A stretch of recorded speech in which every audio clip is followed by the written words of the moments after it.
KBR news కి స్వాగతం. చంద్రబాబు నాయుడు గారు ఇప్పుడు ఏమంటున్నారు? ఎలక్షన్స్ ముందు జాబు కావాలంటే బాబు రావాలి అని ప్రతి ఒక్కరన్నారు. ఆయన ఎమ్మెల్యేలు అందరూ. ఇప్పుడు పవన్ కళ్యాణ్ కనీసం నోరు కూడా విప్పడం లేదు. ఇప్పుడు పవన్ కళ్యాణ్ ఏమంటున్నాడు? కుంభమేళ లేదా దేశం అంతా సనాతన ధర్మంగా మార్చేస్తాను అని దేశం అంతా నార్త్ ఇండియా నుంచి సౌత్ ఇండియా వరకు తిరుగుతున్నాడు. మరి ఎలక్షన్స్ ముందు పవన్ కళ్యాణ్ చెప్పొచ్చు కదా, నేను సనాతన ధర్మంలోకి మారిపోయాను, నేను అందరినీ మార్చడానికే రాజకీయాల్లోకి వచ్చానని. 30,000 మంది బాలికలు జగన్మోహన్ రెడ్డి సమయంలో మిస్ అయిపోయారు. అమ్మాయిలు మిస్ అయిపోయారు, దొరకట్లేదు. మేము రాగానే అమ్మాయిలందరినీ తీసుకొస్తామన్నారు. ఒక్క అమ్మాయినైనా తీసుకొచ్చారా? లేదు.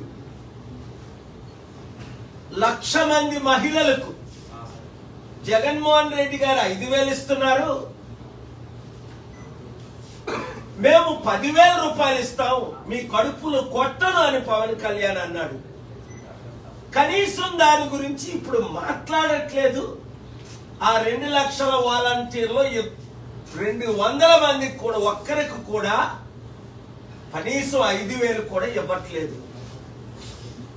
ఉద్యోగాలు 20 లక్షలు తీసుకొస్తాం, తెచ్చినంత వరకు మేము నిరుద్యోగ భృతి ఇస్తాము అన్నారు. ఆ నిరుద్యోగ భృతి లేదు.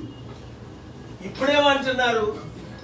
నేను సంపాదిస్తాను అని అప్పుడని, సంపాదించిందంతా పంచుతామని, నేను సృష్టికర్తను, నేను సృష్టిస్తాను అన్నారు చంద్రబాబు నాయుడు గారు. మరి ఇప్పుడు ఖజానా ఖాళీ అయిపోయింది, డబ్బులు లేవు, ఏం చెయ్యాలో అర్థం అవట్లేదు, గుండె ఆగిపోతుంది. ఎలాగ డబ్బులు సంపాదించాలో నా చెవులో చెప్పండి అంటున్నారు చంద్రబాబు నాయుడు గారు. మీకు అనేక సార్లు నేను చెప్పాను ఎట్లా డబ్బు సంపాదించాలి. 100 కంపెనీలు తీసుకొచ్చాను. మీకు చెవులో చెప్పమంటే మీ ఇంటికి వచ్చి చెవులో చెప్తాను. 1 సంవత్సరంలో ఆంధ్రప్రదేశ్ సమస్యలు ఎలాగ తీరాలి, లేదా మీరు కేబినెట్ మీటింగ్ పెట్టి మీ లీడర్స్ అందరినీ పిలవండి.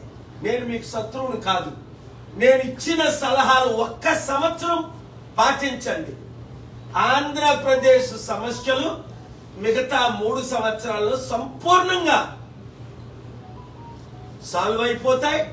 నిరుద్యోగులకు ఉద్యోగాలు వస్తాయి, కంపెనీలు వస్తాయి, ఆదాయం పెరుగుతుంది, అప్పులు తీరుతాయి, రైతులు కన్నీరు తుడుస్తాం, అన్ని సమస్యలు తీర్చుతాం. Clear points. అతి దరిద్ర బీద దేశమైన, యుద్ధాల దేశమైన లైబీరియా మీకు తెలుసు. చంద్రబాబు నాయుడు 30 రోజులు ఉన్నా. మొదట యుద్ధం ఆపారు, తర్వాత 2 సంవత్సరాల్లో $2,000 బిలియన్ ఇన్వెస్ట్ చేసి ప్రతి గ్రామంలో స్కూల్ పెట్టాం, ప్రతి గ్రామానికి లైటింగ్ ఇచ్చాం, ప్రతి గ్రామ మండలానికి హాస్పిటల్ కట్టాం, ఉచిత విద్య, వైద్యం, నిరుద్యోగులకు ఉద్యోగాలు, మహిళలు ప్రెసిడెంట్ చేశాం. There are problems, there are solutions. ఇప్పుడు పవన్ కళ్యాణ్కి ప్రాబ్లమ్స్ ఒకటే తెలుసు, సొల్యూషన్ తెలీదు. అందుకే మొన్న మోదీ గారు ఆయనకి చెవులో కాదు అందరూ వింటుండగానే చెప్పారు, నువ్వు ఋషిలాగే బాగున్నావు, నువ్వు హిమాలయాలు వెళ్ళిపో, నీకు రాజకీయం రాదు. దానికి ఆయన నవ్వుతున్నాడు, అర్థం చేసుకోలేకపోయాడు పవన్ కళ్యాణ్. ఎందుకంటే ఆయన మాటలు, ఆయన చేష్టలు ప్రజలందరికీ అర్థమైపోయింది. Pawan Kalyan is not fit for politics. కనుక కూటమి ప్రభుత్వం ఫెయిల్ అయినందుకు జగన్మోహన్ రెడ్డి గారు ప్రశ్నించాలి. అపోజిషన్ అనేది ప్రశ్నించాలి. మాకు ప్రతిపక్ష హోదా ఇస్తేనే, చూడండి గత పార్లమెంట్ లో 2014 నుంచి 19 వరకు కాంగ్రెస్ పార్టీకి ప్రతిపక్ష హోదా లేదు. ఎందుకంటే 543లో 54 సీట్లు రాలేదు కనుక 10%. మరి కాంగ్రెస్ ఎంపీలు పార్లమెంట్ ను బాయ్కట్ చేశారా? లేదే రాహుల్ గాంధీ ఎంపీలందరూ వెళ్ళి ప్రశ్నించారా లేదా? ఆ తరువాత ఇప్పుడు 2019లో 150 సీట్లు వచ్చాయి కాంగ్రెస్ కి. ఇప్పుడు 2 రాష్ట్రాల్లో ఇప్పుడున్న పొలిటికల్ పార్టీలన్నీ ఫెయిల్ అయిపోయాయి. గమనించండి, ప్రతి ఒక్కరు గమనించండి. లక్షల కోట్లు అప్పు, ఘోరమైన అవినీతి, లా అండ్ ఆర్డర్ ఫెయిల్ అయిపోయింది, నిరుద్యోగ సమస్య ఎక్కువైపోయింది, కంపెనీలన్నీ దివాలా తీసేస్తున్నాయి, రాష్ట్రం సర్వనాశనం అయిపోయింది. ప్రజాశాంతి పార్టీ అధికారంలోకి వస్తేనే, నేనైతేనే సమస్యలు తీర్చగలను, సాల్వ్ చేయగలను, అభివృద్ధి చేయగలను అన్న విషయం మీ అందరికీ తెలిసిపోయింది.